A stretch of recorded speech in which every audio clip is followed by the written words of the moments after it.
Twak pod mana medore pacho kendi kaluwore koda lek noero mano mar sudo Kenya kowuok e lek noero mano ma Vision 2030 nyaka mano ero ma 2060. Gin en wuoth noero ma bende chalo nade kaluwore koda chakruok mar twak ma bende nobedo odiechieng' manyoro pod jotelo maka kod kacha medo lose jomoko bende nyiso jo Kenya yo ma bende owinjo bedni iluwo. Kopogore gi mano ero kaunti noero mano ma Homa Bay kanyakla kod mano ero ma Siaya wechege ko mag telo wechege ko mag dongruok nitiere kendo wang'iyo gima tuto gi sani magima omiyo pek.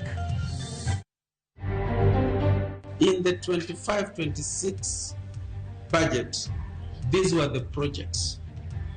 Of these projects, these were fully paid, these ones were not fully paid or partially paid, and therefore we are rolling off. Dweche malaro ariyo tok chakruok kikomenda manyien, MCAs Masiaya ywak ni sirkal no poko pedho budget kakoro gibugo thicho governor Orengo e tich. Homa Bay kana nakae. Ogongada kada kae. Ogoyara kae. Bengaro jolo tamodo jo kae. The position is very clear. Everybody is free to go anywhere. And while at it, the expectation is that we must observe law and order. Wethlinda mwananchi oramoni rom gi ma Homa Bay nyaka timre ka migao mar arita bende uchiwo duonde e wachno. Poka neno pesa momiyo ji to kaka pesa ninga okoduogo akwa President Ruto nikiyie nyingu oduogo wa joma nyingi okoduogo ni. Akwayo our president moritowa gi jaduong' Raymond Omolo to ging'iye jodongo gi. Jodong gweng' mapok oyudo osara mar shillings 3,000 ma sirkal osechako chiwo ne jodong gweng' pacho ka koro dwaro ni gin bende dewgi.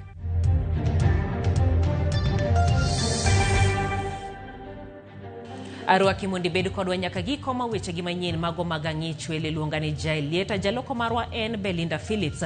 To bende kaka pile waroko kanyiro paro magi duto kokalela imaro mar ote machuok ma en 2-3-6-000 idwa bende e Facebook kanyakla koda YouTube.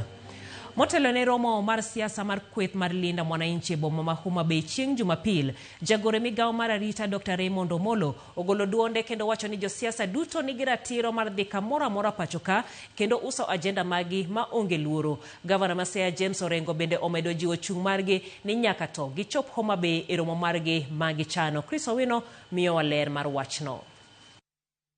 Ndalo achiel bang' jotelo mag linda mwananchi ywak nitiere chenro mopangi gi jotelo mar muonyro margi chieng' Jumapil e kaunti ma Homa Bay, jagore migao mar arita Dr. Raymond Omolo ogolo duonde. I want to take this kao twak kod jofwamb weche e bore Nairobi bang' yawo romo mar konyo rowere e weche mag nweng'o. Dr. Raymond Omolo oparo ne joma chano chenro makamano josiasa duto nigi ratiro mar bago romo mag siasa e pacho kae mangima kendo usa ajenda mag ne jopiny ma onge luoro. Everybody, whether they are in whichever formation, everybody has a right to go to any part, any corner of the country and canvass their issues. And the public, I think, are also smart enough to read between what the political players say and do. Etwak margi kod jofwamb weche chieng' tich adek e bura e Nairobi, jotelo mag linda mwananchi ne oyango ni giseyudo maling'ling ni moko kuom jotelo moko e kaunti ma Homa Bay ne chano tiyo kod rowere e mucho tulo dino apeni duto kendo monjo romo margi. Jotelo go bende ne onyiso tend arita mapacho kae mondo sing'negi ni romo makamano dhi bedo mar kwe. Buranyo nyo gipango kaka gidwa kelo njore mondo tam linda mwananchi donjo Homa Bay kendo timo buchgi gi kwe. Gidwano odinwa e airport, olor daraije madonjo Homa Bay, oor ji madhigonwa monjowa e otende, to gi keto ji madhigo koko. Wadwa kwayo kama, wan wabiro gi kwe, wadwa mana timo demokrasi. Ok wadwa biro e lweny gi ng'ato. Gik manyo gipango ni Babu Owino nyaka go, Orengo nyaka go, gi jotelo mamoko. Wan kako ganda luo kwa yie gi gigo. Nyocho waneno kwa wadwa Masifuna. Nyocho dhi Bungoma. Bungoma kacho wantie gi Wetangula, main speaker mar bunge. Main fourth in command. To wantie gi Governor Lusaka. Onge guns manoketi ni goyo Sifuna. Jogo yudo lemo madongo. Tok gigore, ok giriemb nyithigi. Sifuna kanyocho dok kor gi Western, norwake maber. wan seche mwaduogo dala sani kori lao wakale ma kokeno panga to en bunde, koken bunde to en asere, koken asere to en kidi. Governor Masia James Orengo mane loso ewi wachno oramo ni romo margi biro dhi nyime ma onge lokruok moro amora. Orengo wacho ni gin kod ratiro mar bago romo mar siasa kamoro amora e pacho kae. Tarik 16 an Orengo Nyatieng onge ng'at manyalo lorona kamoro e Kenya kama nyalo tama donje. Ka Kenyatta nok nyal timo na mano, to Moi ok nyal timo na kamano, to Kibaki ok nyal timo na kamano, to Uhuru Kenyatta ok nyal timo na kamano. Ruto en ng'a kuomwa kae? Ok adog chien. Nikech banene spirit mar Raila Amolo Odinga ok wadog chien, onge ringo. Dr. Raymond Omolo kata kamano orem chiwo singo malong'o ni romo mar chieng' Jumapil dhi bedo gi kwe kaachiel gi kwayo ma jotelo mag Linda Mwananchi mar yudo arita motegno. We have an elaborate strategic plan that is going to guide our security deployment before the elections, during the elections, and also after the election. Chris Owino, Ramogi TV.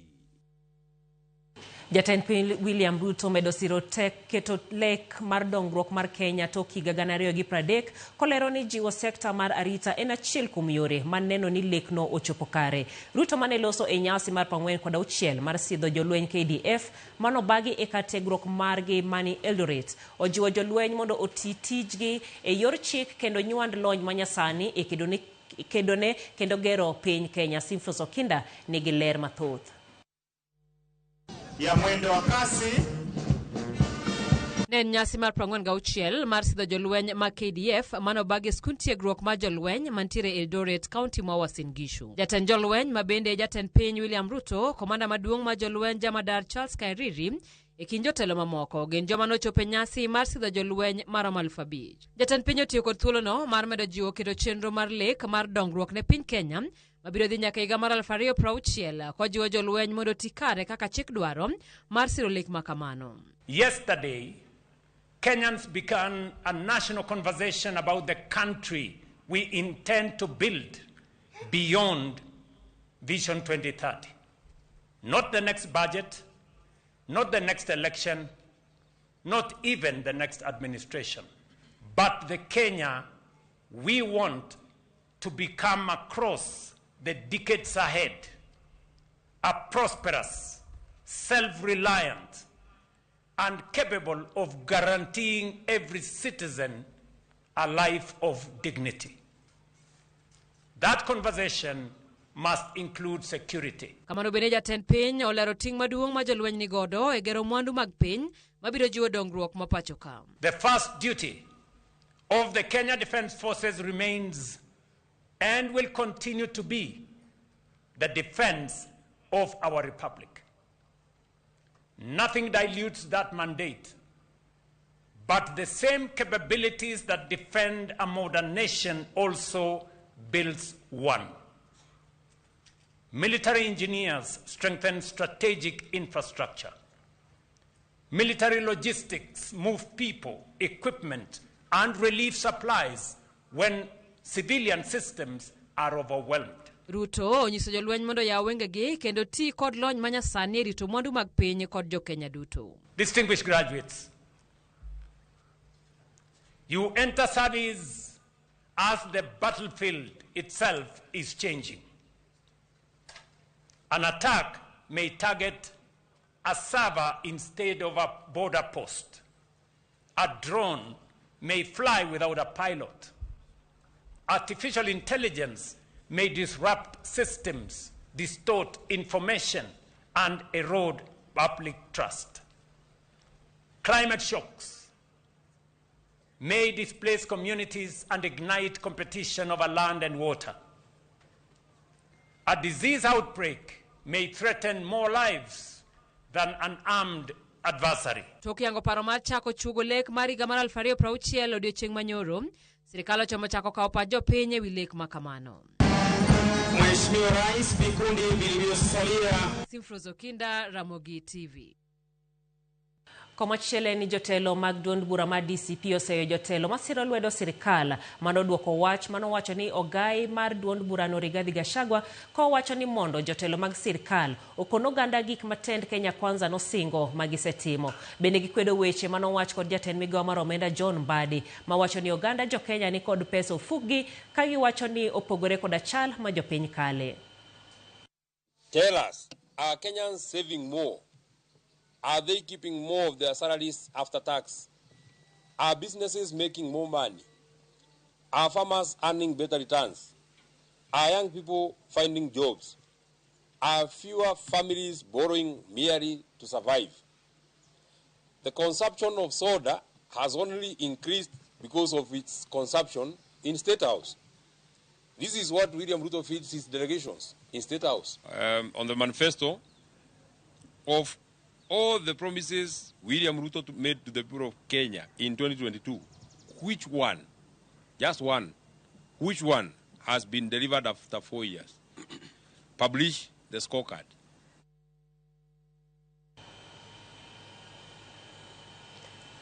Jalup Governor mano ma Homa Bay Dennis Onyango koro gikone to chamo muma mara pisi ka koro okao kar mane en jalup Governor ma county no Oyugi Magwanga. Kaka reporter mara ma Homa Bay Alia Beach lero, joten migepe ariyo mane owal gi Governor mar county no Gladys Wanga bende ochamo muma. Dennis Onyango koro bedo jalup Governor ma Homa Bay mar adek nyaka ne loch mar gwenge chakre 2013 bang' kane ochamo muma mar apisi e nyasi mane obagi e log tich mar apis Governor. Dennis ne owal gi Governor Gladys Wanga kendo ne opuodhe kod od bura mar county bang' kama ne en jalup Governor Joseph Oyugi Magwanga ne ogwe tao tarik 26 dwe mar 2 mar higani. Dennis Otieno Onyango do swear that I shall always truly and diligently serve the people and the Republic of Kenya in the office of Deputy Governor of Homa Bay County. Etwak mare moyedhe bang' chamo muma, Dennis ne osingo biro tiyo tich achiel gi Governor Gladys Wanga mar neno ni ochopo singo mag dongruok manomiyo jopiny kinde manotimo campaign. I will promote value addition with your leadership, Your Excellency, in agro-processing. My focus as your DG, Your Excellency, is to ensure that Rio becomes a vibrant industrial and commercial hub that creates jobs, increases farmer incomes, and positions Homa Bay as a leading investment destination. I commit to rally my cabinet colleagues, members, to mobilize resources by leveraging on strategic partnerships to build and operationalize the growth of other sectors.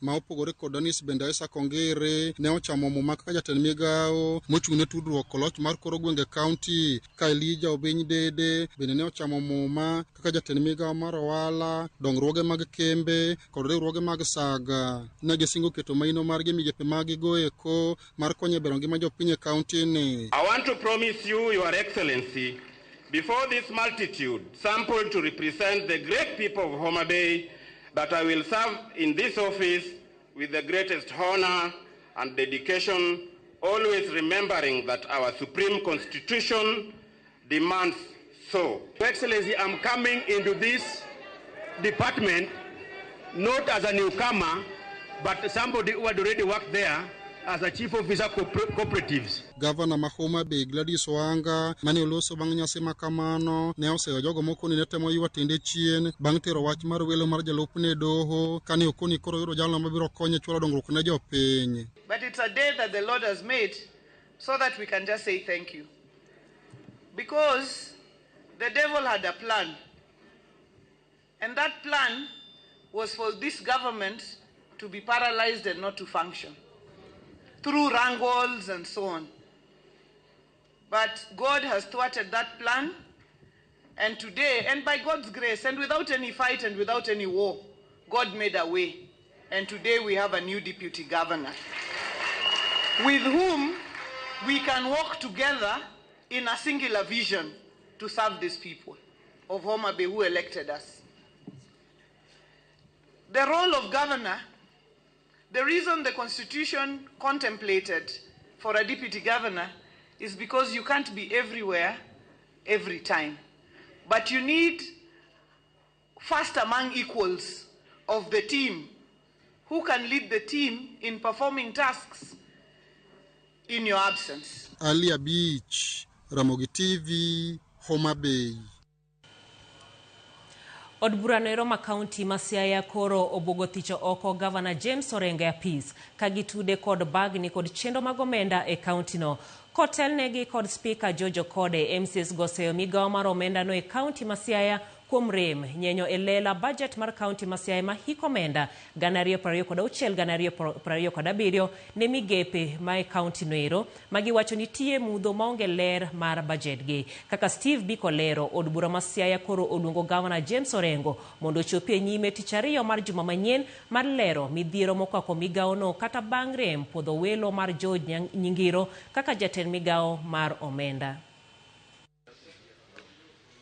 Bang' od bura mar kaunti ma Siaya ne ng'udho kendo rem podho nying George Nyingiro kaka jatend migawo mar omenda e kaunti no, od bura no koro wuok tung' mosuo gi migawo no magiwacho osethiro chenro mag dongruok moting'o nyaka mago mosepodhi kod od bura no.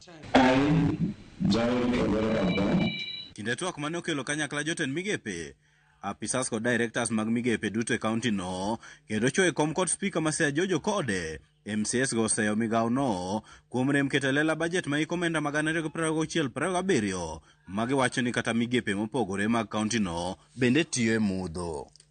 And their respective amounts. Even if I asked one department today, tell us what are your pending bills, I'm sure they don't know.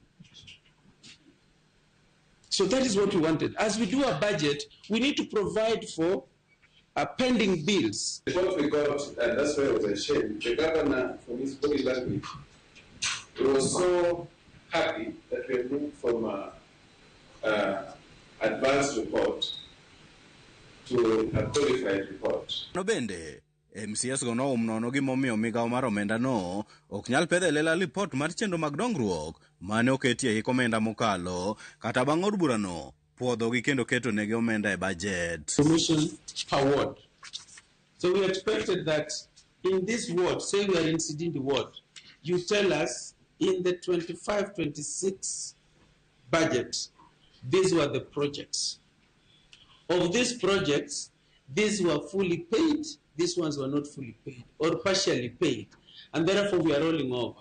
Remember, we are rolling over the project and the funds. Even with the payment of the share, Mr. Speaker, yesterday I went to visit one of the staffs who is just for helicopter.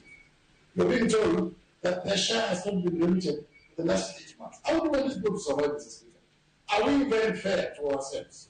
Ewi mano, gigwelo Governor ma Siaya James Orengo mondo chopie nyime od bura no tich ariyo mar juma manyien mar duoko penje wi chilo mokwako migawo mar omenda ma Siaya ahinya to bang' Orengo walo George Nyingiro e tielo mar ariyo kata bang' od bura no kwedo welo mare dweche 4 mokalo. The emergency projects. Even as we speak, the provision in the emergency fund is insufficient to even finance or pay for emergency projects undertaken so far.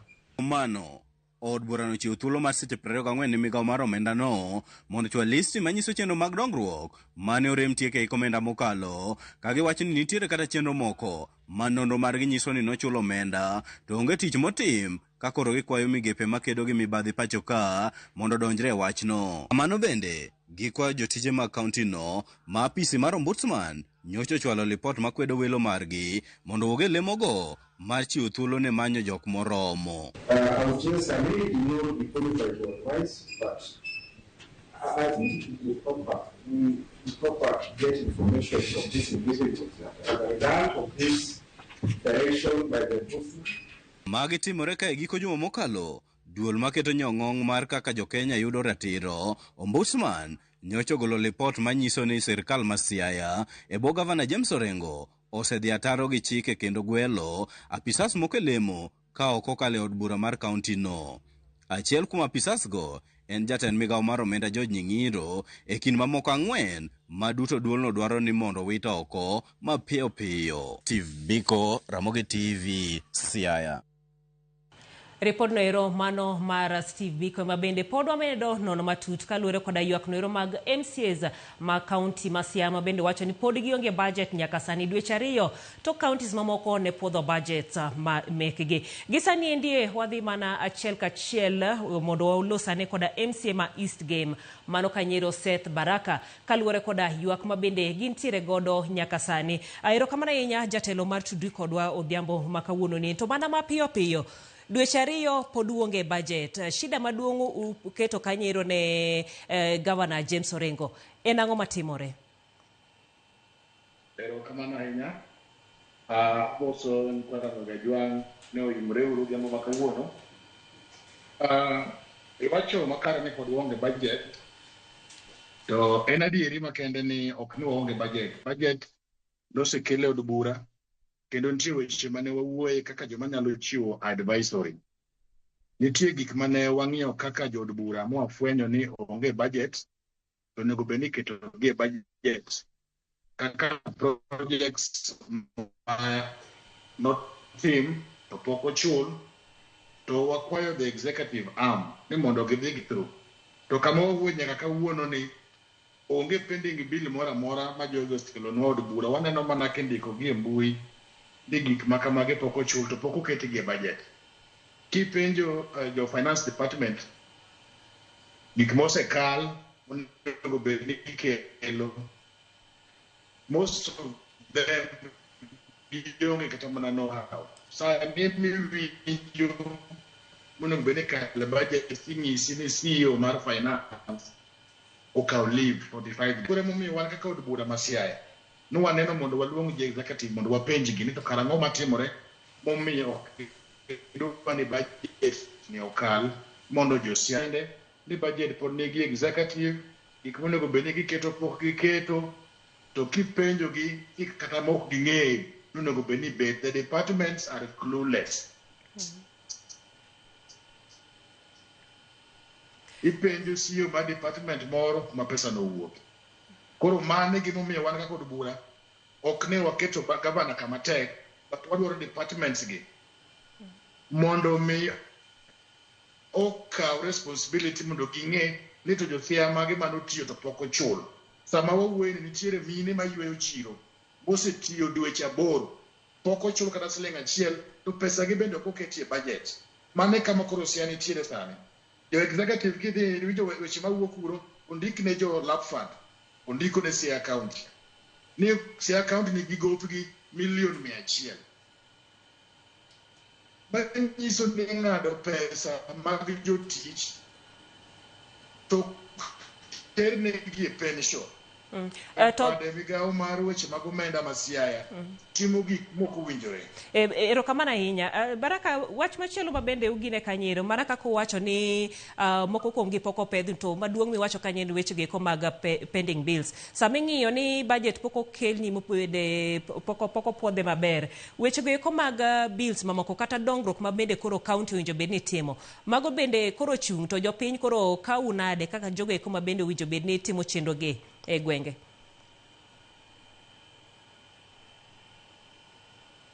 En adieri ni gik moko chung' Siaya. Sama wawuoye ni kata mana daktachi onge suptende.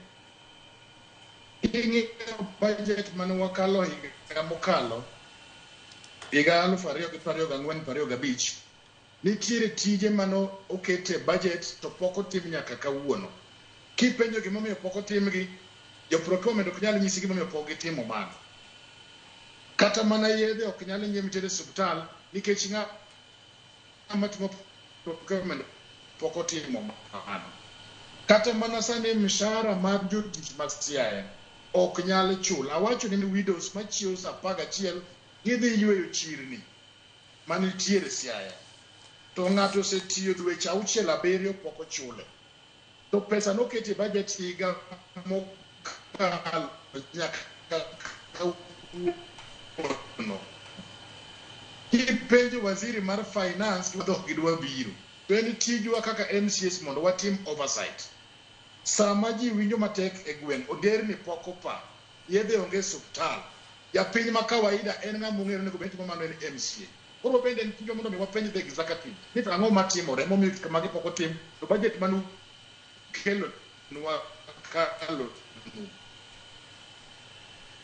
Nitiere project mane budget manyaka sani poko tim to contractors bende ok dwa dhi e site nikech poko chulgi kata chato chung gima nyalo dhi mbele onge kata mana jo executive kata mana MCs onge msara minyalo migi to wawacho Timo moswalalo kanyero mano kanyero MCA ma East Game nyaka ketu e chike ma stia bed makare mondo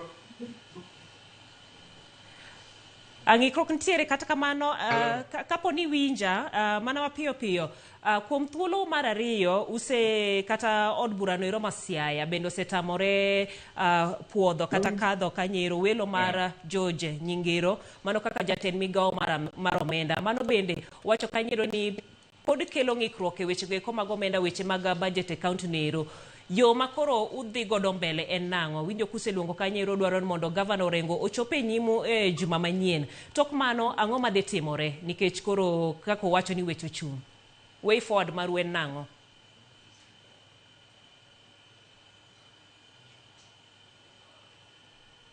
Baraka kiwinja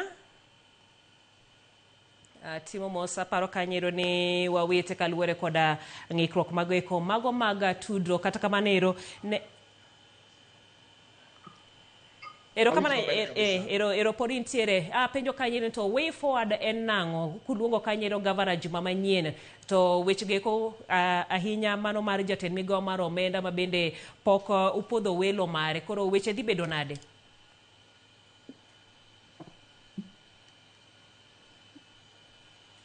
adwa wacho ni governor nigi teko mar kelo ng'ata ng'ata od bura mondo mi od bura puodhi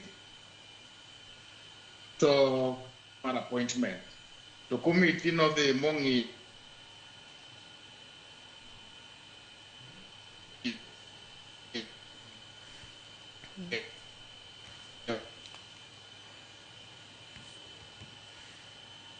Timo Moskanyero ni wantiere koda ng'ikruok matudro koda MCA mano ma East Game Seth Baraka mabende ne duoko penjo kaluwore koda ng'ur kod ywak mag MCAs ma county nero mano kaluwore koda wach nero mano mar ni county nero pod onge budget mabende ginyalo tiyo godo mano ma hik omenda 2020 koda 2020 kod abiriyo kabende gikanyo bende wadhi godo e yweyo marwa mokwongo e weche gi manyien mago mag ang'ich welo kik idhi mabor pod oduogo gi weche mamoko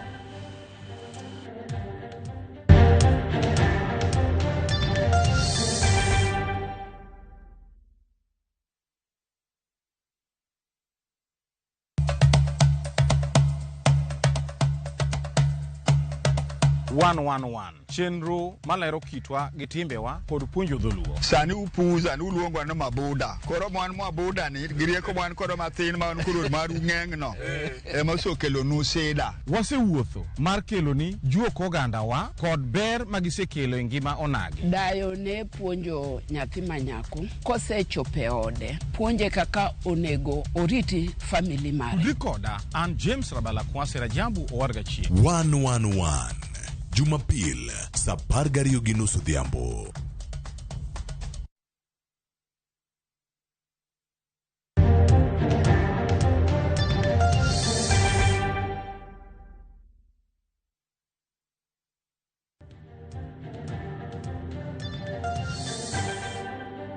Machiegni kendo jodong gweng' mapok oyudo osara mar shillings 3,000 ma sirkal osechako chiwo ne jodong gweng' pachoka koro dwaro ni gin bende dewgi magi giwacho kinde mamor kod ilo pod okwako jogo moseyudo omenda no kendo gipuoye kaka mano madhi kelo lokruok e ngimagi jafwambo marwa ma Migori Joe Juma miyo ler mar wachno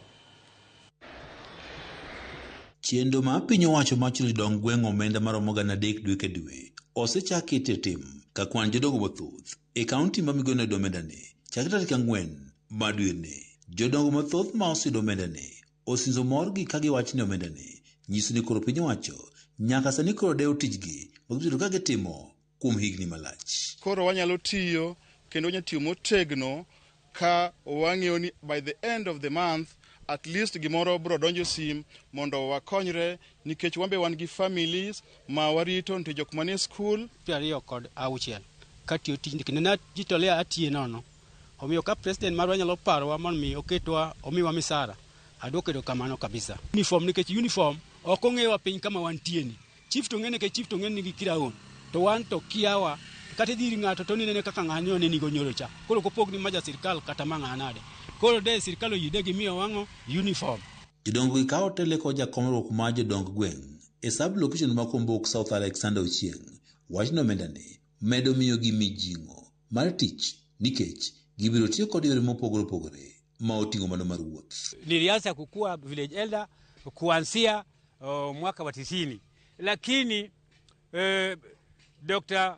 William Samoei Ruto mimi nashukuru. Jodong gweng' onsido omendani nyiso mor maggi. Moko kuom jodongo bende nyaka sani koro pok oyudo omendani, bende koro kwayo piny owacho ni one ni koro omendani koro chopo negi. An achiel kuom jaduong' wasasafa e iye ka higni mang'eny kendo asaringo mang'eny. Wan jodongo ma ka nyingwa chor to wan achiel kuom jodongo ma nyingi nyo pok oyudo gimoro. Akwayo our president moritowa gi jaduong' Raymond Omolo to ging'iye jodongo gi mondo mi jodongo gi boyud gimoro. President Ruto omiyowa pesa mane nyaka nene achak tiyo pok aneno pesa momiyo ji to kaka an pesa ninga ok oduogo. Akwa President Ruto ni kiyie nyingwa oduogo wa joma nyingi gi ok oduogo ni. Nyinga nyo ok oduogo. Ta jaduong' gweng' marito ji udendi chakre 94. Agombo ni kuom ywak nani mondo president winja ka achiel gi Raymond Omolo. Wan jodongo manyo ok oyuto ya wendo sub location ka. Woman rep machon ma kaunti migo Dr. Pamela Odhiambo opoyo piny owacho kuom jodongo chudone ka wacho ni thoth jodongo osebiro ka tiyo matek ne piny owacho kuom higni malach maonge chudo. Kini gisetime higni gi chuny maber kendo gisekonyo sirkal nikech gin to ema gikonyo nyaka chiefewa ga assistant chiefs mondo oyud weche matimore ka gi kacha ma sirkal nyalo wuoye. Nyaka ne Kenya yudo uhuru almost 60 years ago. To gima kama pok otimorega. Dr. Odhiambo bende komachielo koro kwa piny owacho ni kinde mabiro obiro medo wi pesani ma ichulo jodongo e gwenge ka bende medo jodong gweng' bende nyaka sani kopok oyudo omendani bende ber komendani koro chopo negi. Momigi nene pod tin. To anta wadwago ni kato tin kamano to mokwongo wago uwero kamano. Koro ywagini to ang' wana chwala nikech kaka piny medo dhi mbele gi kaka wadak sani. Weche mag uchumi odhi mager sana. George Juma, Ramogi TV, Migori. Oganda jo Kenya koro rito neno kaka piny owacho biro chugo komiti mabiro tayo chenro mar kawo pach oganda e wi lek madongruok mimenyo godo higa 2060. Mendi bang' jatend piny William Ruto siro paro mar chugo komiti makamano mabiro kawo pach oganda e counties duto 47 kama bang'e ibiro bag romo machielo malalruok e wi paro ma oganda biro chiwo. Efi Nyakidi negi ler mathoth. Odiochieng' achiel tok pedho ayanga lek ma dongruok ma imenyo godo higa 2060. Gavana ma Kisumu ma bende e jakom komiti dongruok Kenya tok higa 2030 Ngiri Anyang' Nyong'o omedo siro paro mar bedo kod komiti ma jogo ma e sectors mopogore opogore mabiro telo e kawo pach oganda e counties. Chenro ma ibiro time nywako lwedo kod jotelo e counties go kendo bang'e chwal ne oganda. The people have elected leaders and leaders of the social sectors, okay? Then we say that this is the conversation we are engaged in about the future of Kenya. What do you think? Okay? And they will discuss and come out with proposals, and then that will now be taken to the grassroots so that the grassroots are also aware of the issues that are at hand, and they too can come up with issues that they think are important in their own social and economic transformation. Moko kuom sectors malek mahiga 2060 biro miyo pek ahinya oriwo thieth, somo, arita, weche mag wuoth gi tudruok kod weche mag moro oganda. Health, education, infrastructure, security, okay? Even entertainment, okay? You see? So that when you have these pillars clear, then you say, at this point in time, how much has the country achieved in the health sector, in the infrastructure sector? Okay. And do these sectors resolve problem of employment? Toka opach oganda kendo chenro mag lekno yudo sir ibiro chwale od bura mamalo kod mar Senate mondo mi opuodhe. Ponono ni od bura mamalo kod Senate biro puodhe ibiro chwale ne jatend piny mondo miyo chuo kogno. Elections are coming, fine. Elections must come, but that doesn't stop you from discussing your future beyond the elections. Discussion of issues like Vision 2030 should not be interrupted or derailed because of elections. Elections must go on, but the issues raised on how we do better in terms of development, looking into the future, must continue. Kaluwore gi weche maliekore ni twak makama itimo e kinde ma ok owinjore nikech yiero mabiro. Nyong'o wacho ni twak ma dongruok ok owinjore thir kod yiero ma ni dongruok konyo e loso Kenya manyime. This is what a vision is all about. Setting your eyes on a target to lead you on a journey that change your life positively by doing things now and continuing those things until you reach the goal where you say, okay, this is now our Singapore. Ne jogo mawacho ni ne ok ogwel gi yuoro nyasi ma pedho lek ma higa 2060 e kar bago romo ma KICC. Nyong'o wacho ni geno ne en ni ote ochopne Uganda duto ma ok orango kit tich. I think that was not intentional, really. I think the way that the information went to people, it was expected that it went to society as a whole. People were not being invited in terms of religion, in terms of business and so on. The invitation was to Kenyans in general. Whatever the profession is, whatever their age is, whatever their religious commitments are, it was open to all Kenyans. Efinye Kidi, Ramogi TV, Nairobi. Gavana ma Homa Bay Gladys Wanga oyawo yanga chendo mar pi masindo Kanyasaga e kar chungo od bura ma Suba South madhi konyo e tieko nok mar pi mosebedo kokwako gwenge makono kuom higni mathoth. Chendo ma pino madhi konyo familia ma hewo gana 3 e alwora ma Kaksingri bende dhi konyo e skund nyiri ma Moi Girls Sindo ma jopuonjre mag osebedo kaneno matek nikech onge mar pi machiegni kodgi. Gavana Wanga mane loso e gwenge ma Kanyasaga e kinde mane oyawo ayanga chendo ma pino okwayo jopiny mondo koro orit chendo mar pigno mondo konygi kuom ndalo mathoth kaluwore gi oro magisebedo ka gineno.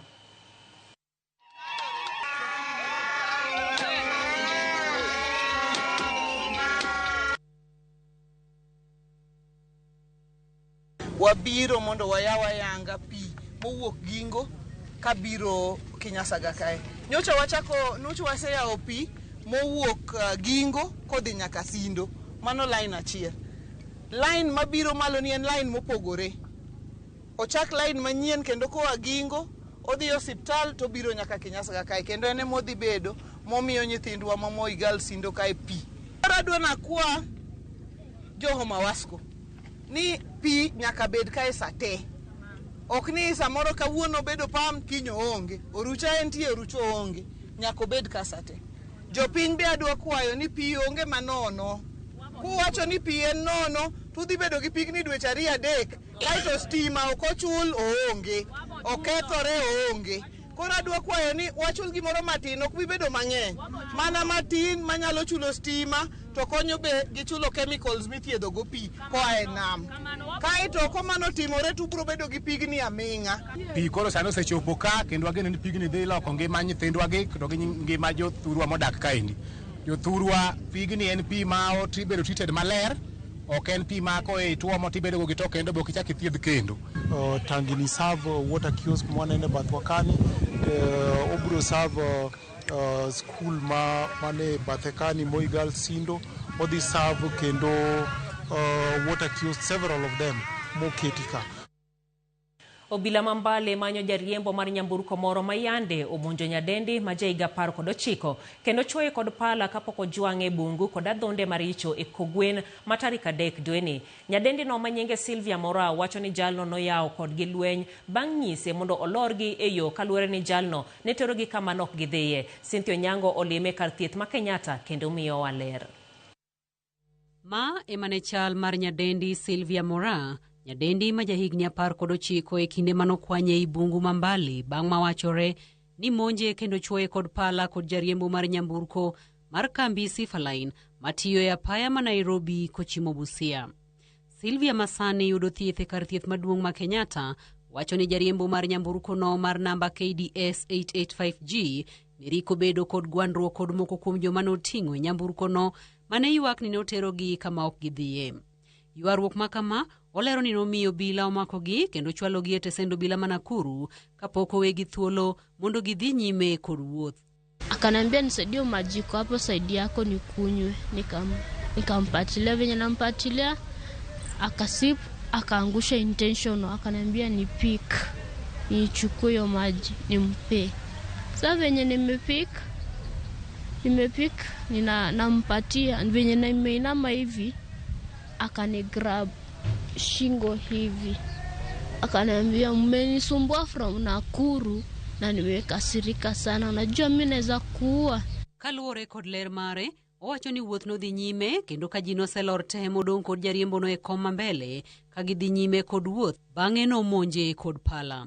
Nikamwambia nimekufanyia nini? Akaniambia msichana nyamaza. Aka reach out kwa mguu yake hivi akatoa kisu akaniekea hapa, ndio nimeishikilia. Ananigongesha kwa gari hapo mbele hapo kwa cabin hapo, ananirudisha nyuma, ananislap. Alafu sasa ndo akanishika tena shingo. Na remember gari imesimama. Akaanza kuninini na kisu hivi, kunithreaten na kisu. Msichana unanijua kweli? Hivi akinidunga. Sylvia ywak ni jalno nomedo sande kendo chichni nochuoye kod yath moro manotieko tekone kapok okwanye bungu ko sim kendo nochiewo bang' ndalo 3.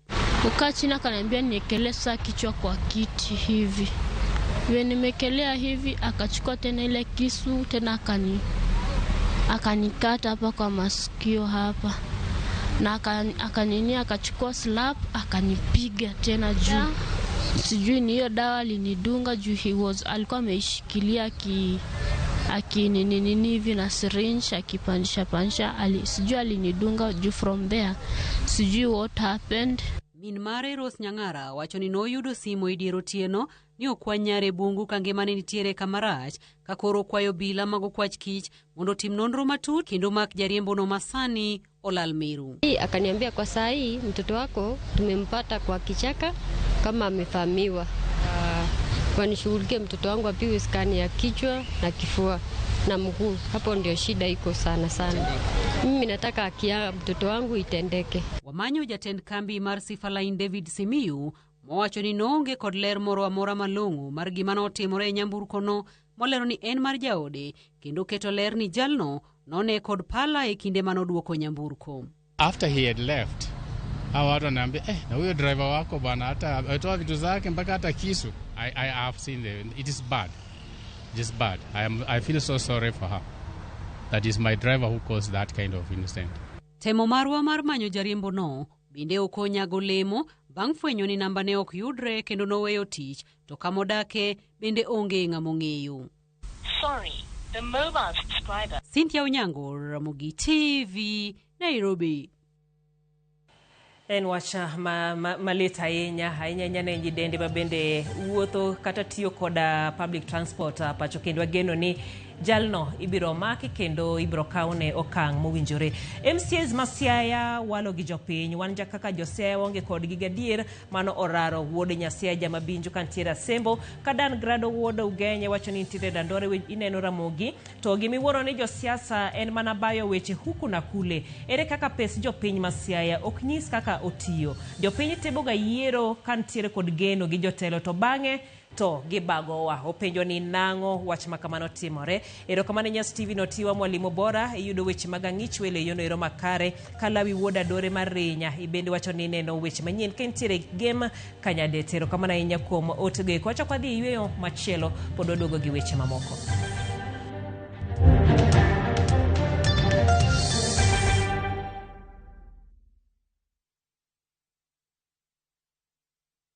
There's a version of you that's already in Qatar, watching the Doha skyline catch fire at sunset, standing beneath the Qatar towers that curve overhead like waves frozen in glass, kicking up dust on a desert safari, laughing at the 4x4 crests at Golden Dew, wandering the quiet halls of Museum of Islamic Art, history whispering from every wall. And right now on a boat to Banana Island, white sand, clear water, a zipline waiting at the far end of the beach. This version of you is one booking away. Hotel, tour and your visa, all included, starting from $2,080 per person sharing for 5 nights with View Travel. Call or WhatsApp +254 073 254 254 to book. View Travel. Dream, explore, discover.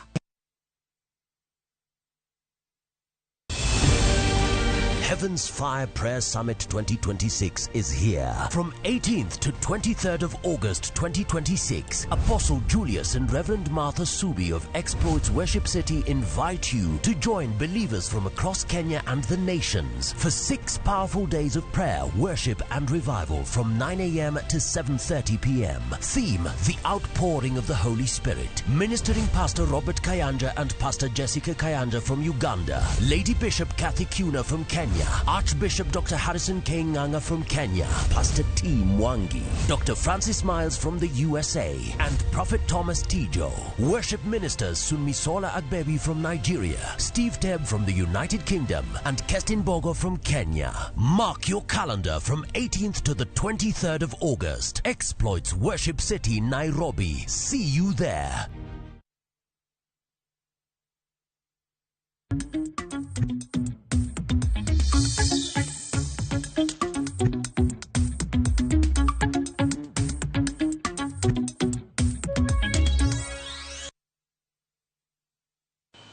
Bengi mar Equity ojiwo ojende kod jopuonjre mapacho kamoro nywak tiyo gi lony manyasani kod weche AI mar kedo gi midhiero moko matimore pacho ka. Kolose kinde dhialo higni 17 mar somo kod telo manokelo kanyakla jopuonjre 4,600. Dadab Kakuma, apisa maduong' mar Equity James Mwangi owacho ni bedo gi ng'eyo mar tiyo gi lony manyasani biro kelo duoko ne midhiero modhuro. Omedo bende ni mae yawo thuolo mag tije kaluwore ni kembe sani manyo joma nigi lony makamago mopogore gi bedo go boke kende.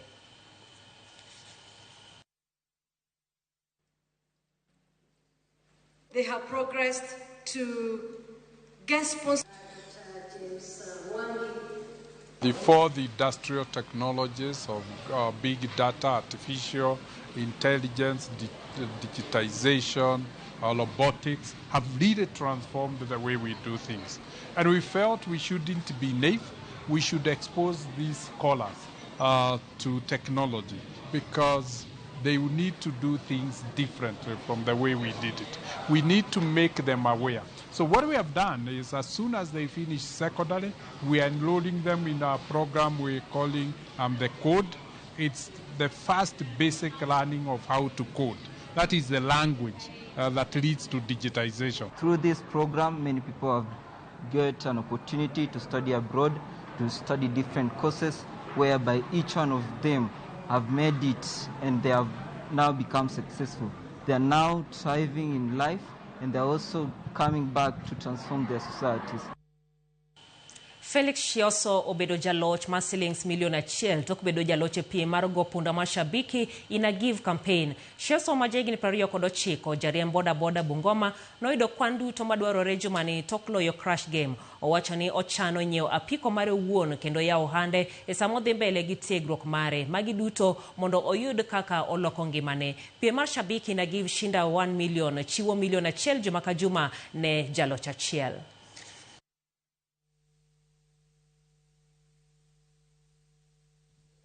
Naamini shabiki ina give.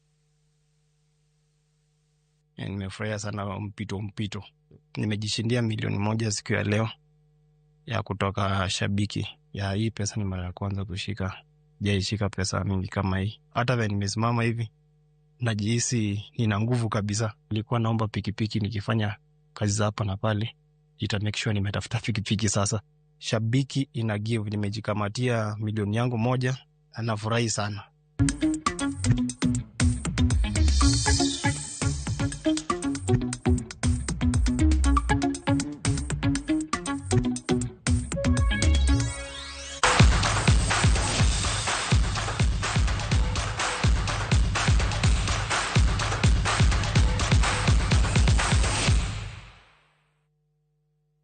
Tim mar Kenya manodhi e tuke mag ng'wech mag jotugo mantiere bo higni 20 e boma ma Eugene, Oregon.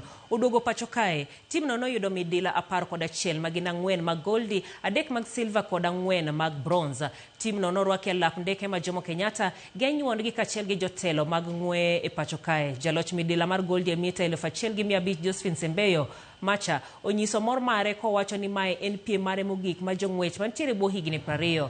Jalup jakom mar nok Barnabas Korir bendo singo mar medo siro tim mora mora madhi siro piny Kenya e tuke ma oko.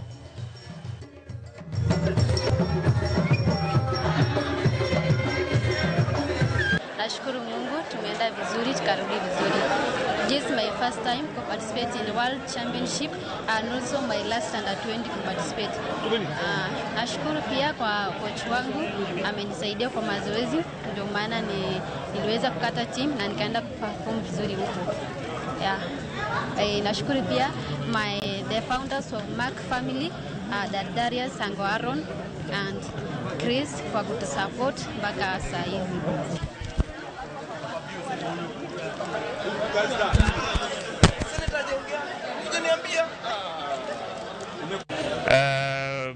Production line for the last 4 to 5 years. But you see, when you nurture talent, it is not that just pick somebody and then they disappear the way some of you have been saying. We have to create a pathway for them.